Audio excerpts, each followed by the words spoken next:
On your tables throughout here, there's a little book that I'd like everyone to take home. Take 2 or 3, take them to your friends and neighbors.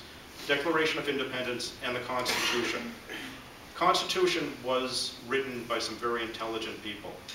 And if you read through it, you'll find that the words they use, the thoughts they use, everything has meaning. They define our government. First time in the history of the world where a government was set up like ours with checks and balances. You have the executive branch over here, you have the legislative branch, you have the judiciary. Legislative branch makes the laws. Executive branch sort of oversees that, but check and balance, they have a right to veto what the legislature does. Judiciary interprets the law and says whether or not it meets the constitutional duty. No, they don't make law contrary to what judges will say, especially one that was recently appointed. That's not their job. The legislature makes the job. Within the legislature, the drafters actually came up with another check and balance. They have the Senate and they have the House of Representatives. The Senate was originally elected by the legislatures of the state. They represented the state. Then look at the Constitution and then look at the term representative. The representative is somebody that the drafters of our Constitution said should be a real-life person who represents their neighbors for 2 years. They go to Washington, they put down their plow, they put down their hammer, they put down their quill. They go to Washington, represent their neighbors, and then they come home. True representation of the people, by the people, and for the people. That's what Washington is lacking right now.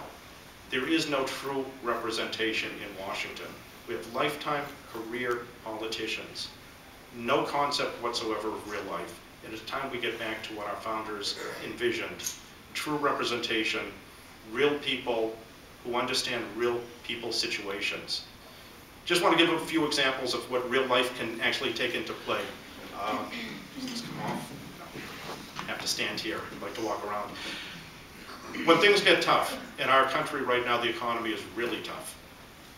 What do you do at home when you have a financial situation where you can't make the ends meet?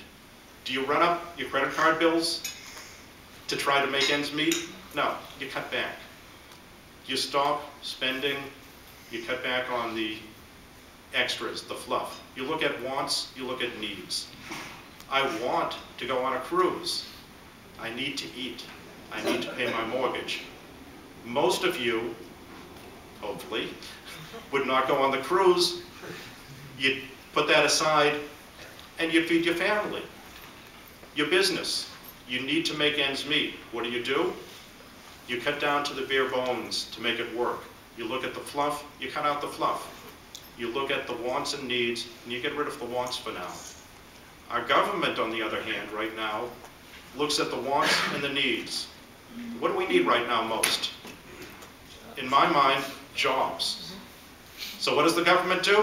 They say, we want to take over the entire healthcare industry in this country.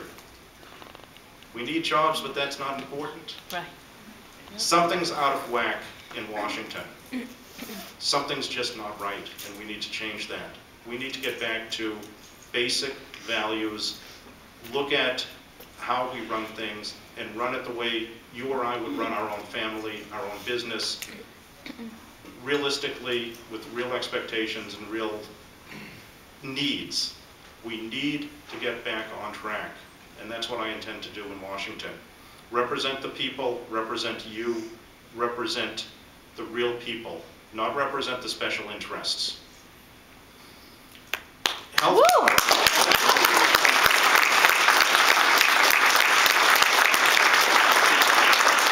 Number one, tax cuts across the board. Employers, employees, everyone. Sustainable tax cuts that businesses can rely on, not ones that are going to go away in 6 months or we don't know when, because how can you hire with unknown? You need to know what the future holds. If taxes go down, businesses will hire. If taxes go down for individuals, you'll spend a little more money, it will go into the economy, businesses will grow.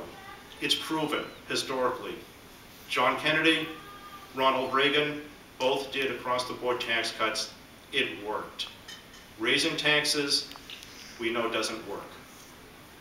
Healthcare, I have one word. Repeat after me. Repeal.